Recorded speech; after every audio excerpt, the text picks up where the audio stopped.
Hi guys. So I got a lot of really cool response on my latest video that was about how I used speedlights in an on location forest portrait session. And for that session I had my sister out, the woman you can see here in the picture, to be photographed. And today, as a result, because many of you guys have asked what my editing process is, I'm going to show you how I edit these.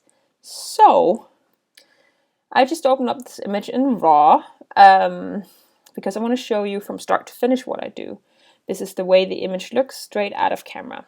And I'm going to start out with warming it up just a wee bit, mainly because she has beautiful red hair and I really want to enhance that. And now I'm also going to add a little bit of texture. Not everyone likes doing that, but I really like the way that just having a little bit of texture enhances the skin and the texture of the skin in just a very beautiful and natural way. I'm very much about retaining texture in my edits. Now I'm also, because I want a little bit of a darker image, so I'm going to slide down the exposure bar just a little bit. I'm going to soften the shadows ever so slightly, and I'm going to heighten the highlights just a bit and give it a little bit on the contrast. And so here it is, before and after. And as you can see, there's not a lot that's been done. If you look at the skin, there's a little more clarity going, a little more texture going on, but overall, it's really not that different, but different enough. So let's open this up. Okay, so the next thing I'm going to do is I'm going to press Command J. I want to create a layer that holds all the properties of the background layer. I'm going to call this my skin edit layer. And this is where we're going to do the light editing. And now for my edits today, I am using a Wacom tablet. It's the Medium Intuos Pro. I've been using a tablet for a very long time to edit with, and I would not be without it. So let's just go over really quickly what I want to do. There's a few spots that I'm going to edit, and my sister has beautiful skin. You can see it's just beautiful glow, beautiful texture. There's a few spots that I'm going to take, and I am going to decrease the wrinkles in her forehead just ever so slightly, but I'm not going to remove them entirely.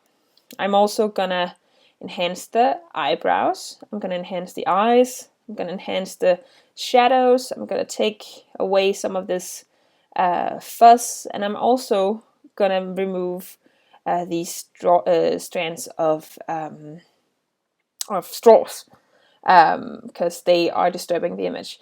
There's also, when I look at the background, I look at what can be disturbing to the eye because I want the subject to be in focus, and these areas here are kind of misleading the eye. So that's actually the first thing I'm going to do. I'm going to hit my clone stamp tool. I'm going to set my flow to just around 39. There we go.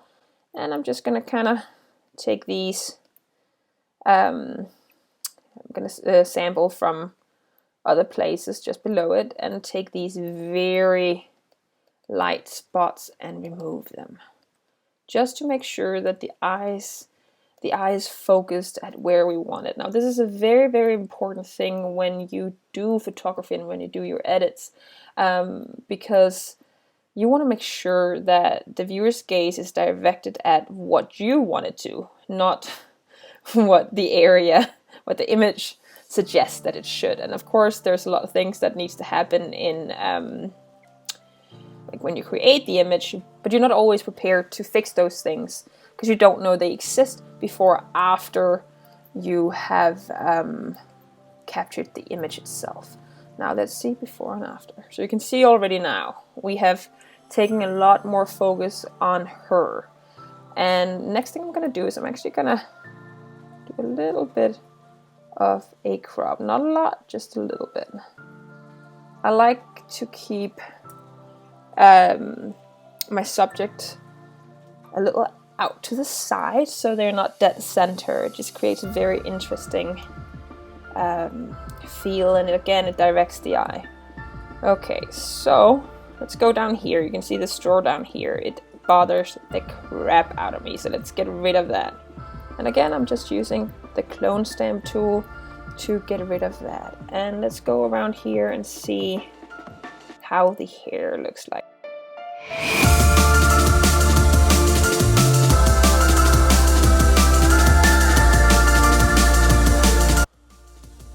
And it's gone, and you can see it didn't, you can still see the full tree. There isn't any distractions now. And you can see that the hairs are way more settled. Another thing that I want to do now is actually go in and just kind of even out this line right here. And I could have done that when I was posing her. It's actually a mistake for me. So I have this mentality that anything that you can change while your model is in front of you, you can change in Photoshop, or anything that isn't permanent. And as you can see, it's not a lot that I'm doing, just a little bit to keep that line a little neater. You can see it's not a lot. There's, I think actually it's probably a bra strap or something like that that does that. Okay, next up is these straws. And here we have a little bit of a challenge, because you can see when you go in and see her shirt, the texture of the shirt is actually a little particular. So we have to kind of sample in places that doesn't disturb the texture of the shirt too much.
Okay, I think we have used the clone stamp tool enough for now, at least for cleaning up the image.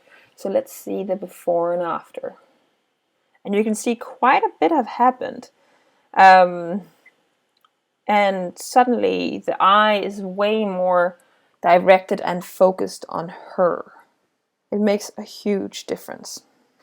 And now there are some areas that I'm not too proud of, but like here, for example, you can see this area. But I wouldn't worry too much about that right now, because I'm going to go in and I'm going to use dodge and burn to kind of mellow out those areas and make them less noticeable, even though already they're very little noticeable. But the first thing I notice now is this hair that's sitting right here. It's like the first thing that jumps to my face. So let's get rid of that. And for that, I'm going to use the healing tool.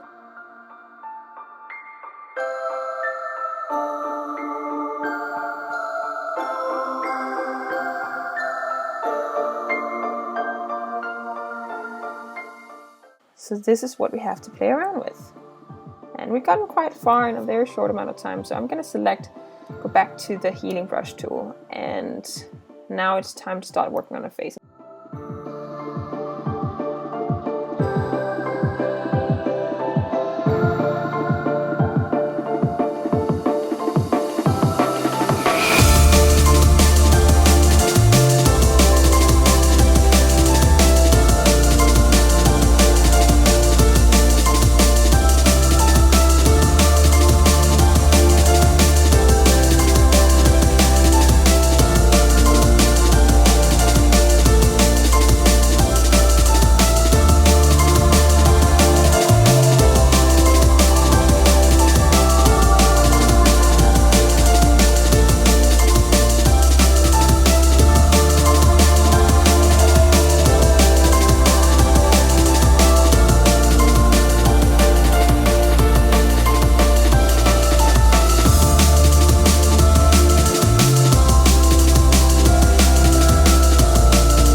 Okay, we have now edited all the little specks that are sitting on the skin. As you can see, let's go closer so you can have a better look and not get distracted by all the other things that I did. So you can see here, it's not a lot. It's actually very, very little. And it's just to get rid of distractions, really. But now another distraction we have is sitting right over here. We have this hair here, here, and going over the eye. And there's this vein that I kind of want to get rid of, and this right here. So with these, when you go over the eye, you have to be really, really careful of not disrupting everything around it. And the same goes especially if you have a hair coming in front of the eye.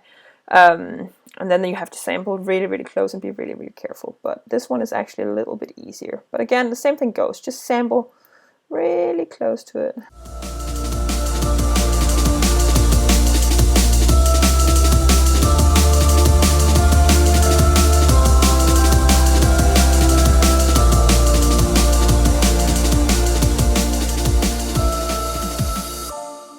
Okay, that part is done. Now comes the fun part. We're going to do dodge and burn. So let's set up our dodge and burn layer. So we're going to go down here in our adjustment layers. And we're going to select curves. And this one is going to be shadows. I call them that.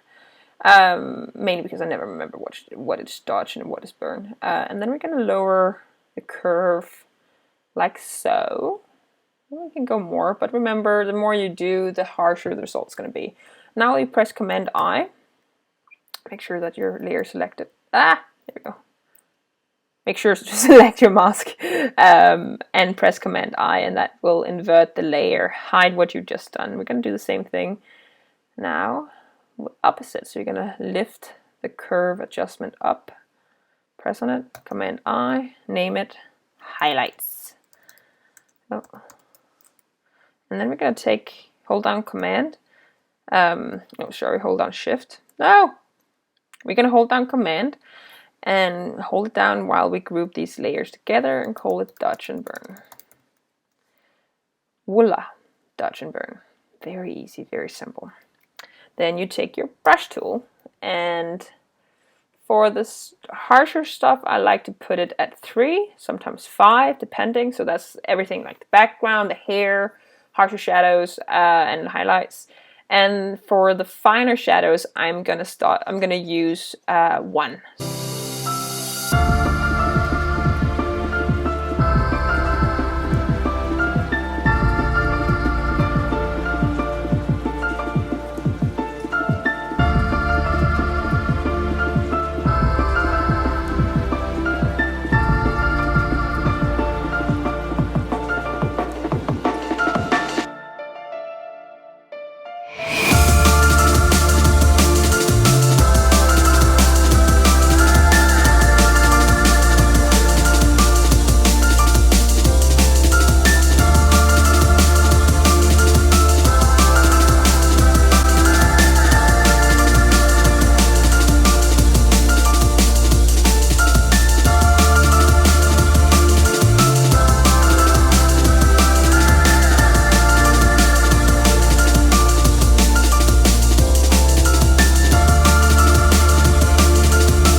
Beautiful. Okay, time to play around with the big guns. Oh, that was a little bit more. Bop, bop. Let's enhance this to 3. Oh, that was 4. And now we're going to play around in the eye. And this is something that I love doing. And this is what I think gives my images a little bit of a painterly feel. You go in and you just kind of paint around the eyes and really enhance the eyes. And I like to brighten them a little bit under the eyes, not too much. A little bit in the nook of the eye just to open them up. And I like to brighten here a little bit, here, not too much, and then down here. I want to make sure that the eyes are the focal point of the entire image. There we go. We don't want to go overboard because it's so easy to go overboard on that. See, I actually already think I did go overboard. Yeah, I did. Press X, toggle back to black color. There we go. And now it's less. Perfect. Yeah, there we go. Much better. Toggle. And now we're going to play around with the bigger shadows.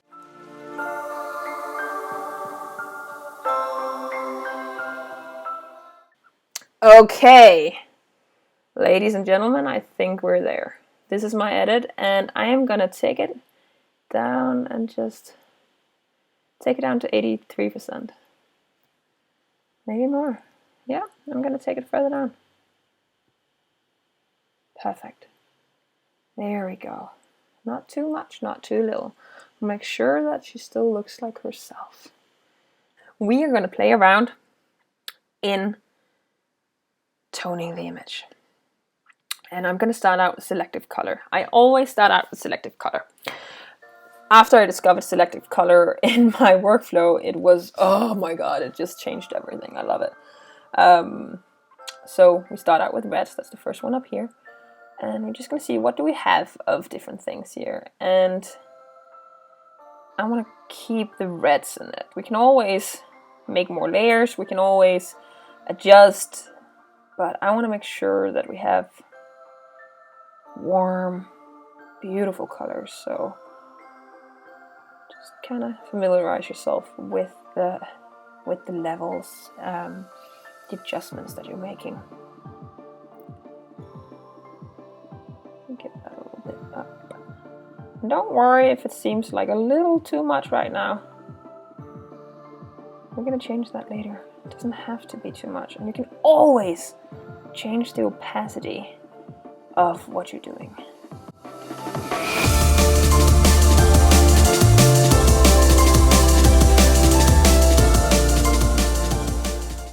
This is what we did. And it's not too much. It's just enhanced. Next thing we're going to do is we're going to go in hue and saturation. And here you can really go in and play with the depth. You can see here's all the reds that you see in the image. And I like to enhance them and darken them.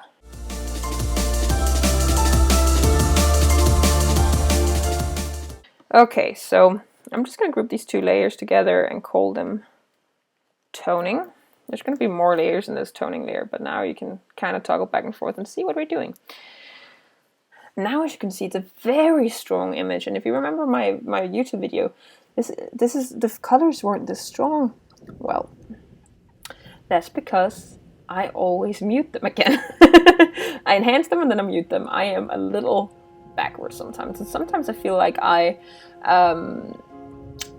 go in and I adjust things that I just adjusted another way and go back, but it's the way I do it and it works. So we're gonna make a black and white layer, and I actually think this picture could work in black and white as well. And here I only usually touch the two top ones because these are the ones that are in control of the skin tones, and in her case her hair. Now I want her hair to appear darker, so I want to have the reds be very dark. And if I bump up the yellows, it goes the other way. So I don't want to take too much, but the yellows also controls the highlights. So now we take the opacity slider and tone it way down. There we go. See? What a difference that made. Suddenly we have an image where you can see that she's toned, but it's not over the top. And I'm going to take the slide down here and just slide towards the middle. And as you can see, that affects the shadows and the highlights. And then I'm going to take this and go halfway. There we go. Perfect. And then I'm going to go in and create a gradient map and set the blend mode to, let's see, soft light. It's a little harsh right now. And then we're going to slide down the opacity to a point that we like. There we go. I like that a lot right there. Beautiful. And that just warmed it up ever so slightly. Now, I still think it might be a little too colorful, so I'm gonna adjust black and white. There we go. And I am not fully satisfied with the highlights yet. So just playing around with them a little bit to make sure that I like them. And now I think I did too much at the level. So this part is just really to go in and make sure that your adjustments are the way you want them to be. And now, if you look at it and think, oh my god, I think this is too much, you can just go up in your opacity and change it ever so slightly. So you're just going to create a new layer, then you're going to go in filter and have camera raw filter. Now I want you to go in and focus closely on the eyes. And we're going to go in and I'm going to add some texture. Now you can give it a little bit of texture. Now you can see that her entire skin is doing stuff, but don't worry about that. I give it all the way up. You can say okay. Gonna hold down Alt while we press on Add Layer Mask. That's hiding all the properties. Make sure to press B for brush. Set your flow to 100%. Make sure that it's white. And now you can just kind of gently paint around her eyes and make sure that they're nice and sharp. And there's a million ways to sharpen the eyes and make them look a little bit more. And this is one of them. And you can actually also go in and play around with the blend modes if you want to do that. But frankly, I'm really happy with what we did here. There we go. And now if you wanted to add more texture to her skin, you could again use the raw filter that I just showed you, add texture. But we're not going to do that today. I think it's perfect the way it is. What I am going to create a little layer again. Press Command Alt Shift E. And we're going to go in and we're going to say noise, add noise, and just add a bunch. Here we go. So we're going to hold down Alt, add layer mask, Command I to make it white, and then we're going to adjust the opacity. Now, why am I doing this? Why am I actually going in and adding noise to a picture? How dare I? I'm weird that way. I do like a little bit of noise and I like adding it afterwards. It just, there's something about it.